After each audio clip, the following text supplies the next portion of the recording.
How to delete your Fortnite account on PlayStation 5. Hi everybody, welcome back to our brand new episode. In today's video, I'm gonna show you the ways to delete Fortnite account on PlayStation 5. If you wanna delete the account, then you could follow these simple steps. First thing first, launch your device, and next thing you wanna do is go ahead and open up the game section.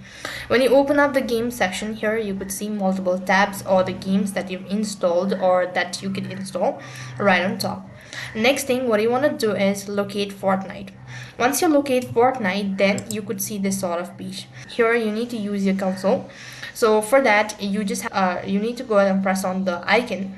That will be prompt, and you have to go ahead and press on the icon. Next thing you want to do is go ahead and select the delete option from the drop down or from a pop-up menu once you've tapped on the console button.